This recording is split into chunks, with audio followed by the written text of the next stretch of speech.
Hey y'all, today we're back with another recipe. Today we're making Southern Fried Cabbage. This will be the best cabbage you've ever had. If you want the recipe to the muffins, go to the video we posted last week. So let me show you what you're going to need. You'll need a cabbage, you'll need bell pepper, some bacon that we've already chopped up, onion as well, we already have chopped up, some sugar, and also some minced garlic. Alright, so what you want to do is you want to start cutting the cabbage. You want to cut around the edges of the cabbage because you do not want to use the core. We'll show you the core a little bit later in the video. So you just start cutting, and then you just want to cut your cabbage into pieces. Now you can cut it into large pieces and then wash it, or you can just cut it up and then wash it in the end. It's really just your preference. Today we went ahead and cut up all of our cabbage pieces and then washed it afterwards.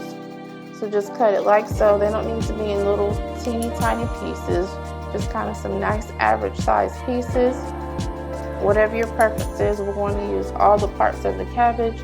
Use the, I don't know what people call them, the green pieces and the white pieces. They all have good flavor in them. And I'm so comfy, y'all. Okay. And just break the pieces apart once you get them into your bowl.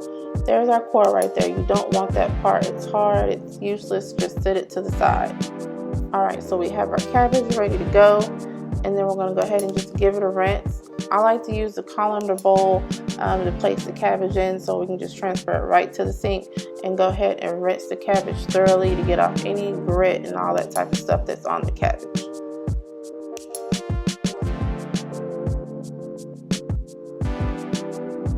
Okay, and once you finish rinsing your cabbage, you just want to give it a good shake so you can get off any residual water. The cabbage has plenty of water in it. You don't need any extra.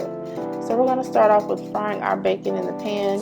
Just add it in there and stir it around. Once it starts browning, then we're going to get ready to go ahead and add our vegetables. We're about right there, so we're going to add in our onion.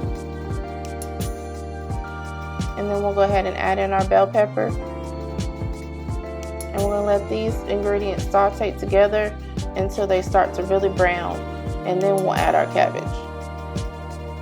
So just make sure you mix them together. You see the bacon creates plenty of oil. You don't need any additional oil to fry this cabbage in. So we're about there. Go ahead and add our cabbage into the pot. And we do not season our cabbage once we add it into the pot. We wait till it cooks down a little bit, and then we add our seasonings at that point. To me, it's just pointless to season the cabbage too early.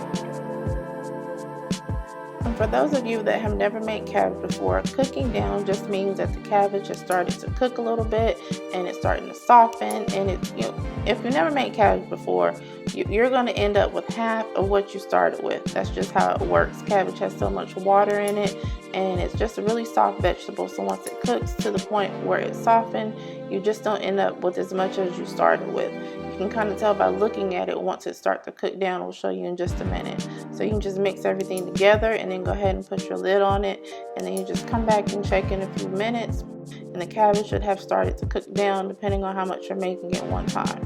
So we're about at that point right here. So we're going to go ahead and get ready to add our seasonings. Always give it a stir, manipulate a little bit so I can make sure I'm at a good point. So we're going to add some garlic powder, some onion powder, and we're going to also add garlic salt and seasoning salt, and of course some sugar.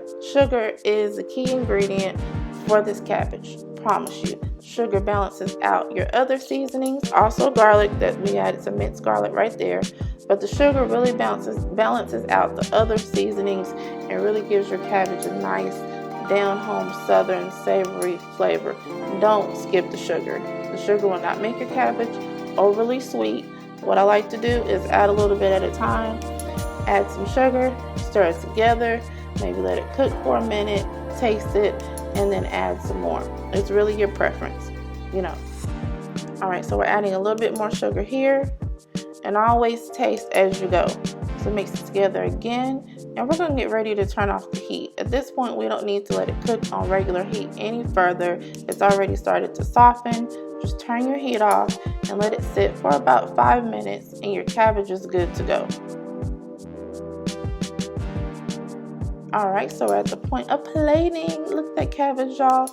Nice, delicious, Southern Fried Cabbage, the best you will have ever had. Hey my good people, today we're making baked macaroni and cheese. So you're going to need sharp cheddar cheese, Monterey Jack cheese, you're going to need milk, and you're also going to need heavy cream, flour, salt and pepper, and you're going to need butter. And we're going to need more cheese in this. This is just what we started out with, what can fit in the bowl. All right, so we're going to start off by going ahead and melting our butter in a little saucepan, and then we're going to add our flour, and we're going to whisk that together. You don't want to brown it, but you want to whisk it together until your flour and your butter are all completely nice and incorporated. I waited till it had like a little bubble, and then I went ahead and added my next ingredient. So you just want to keep whisking it so you don't burn it. This is like on medium heat, you know, not too hot, not too cold. Okay, so we're going to go ahead and add our heavy cream in there and go ahead and whisk that in there, and I let that come to a little bubble as well. I don't know what it is with the little bubble, but yeah, I wanted to make sure that it was fully incorporated so it's thickening, you know, as we go. And then we're going to go ahead and add our milk in there, y'all. You know, we use whole milk. We don't use anything low fat skim or nothing like that. We need all of that in here in this macaroni and cheese. So of course we're whisking again. All right, and then we added our salt and pepper in there because we need a little flavor.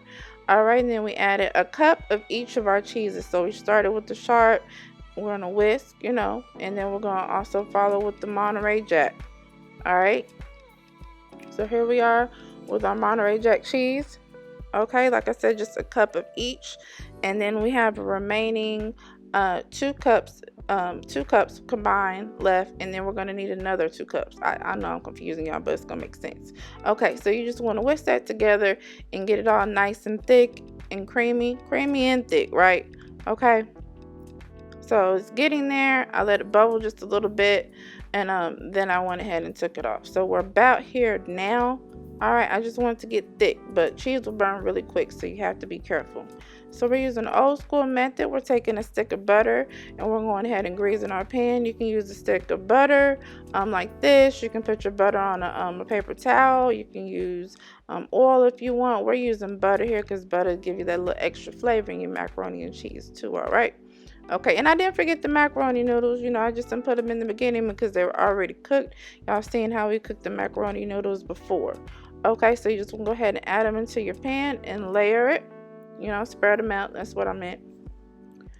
All right, and then we're going to go ahead and add our cheese sauce in here.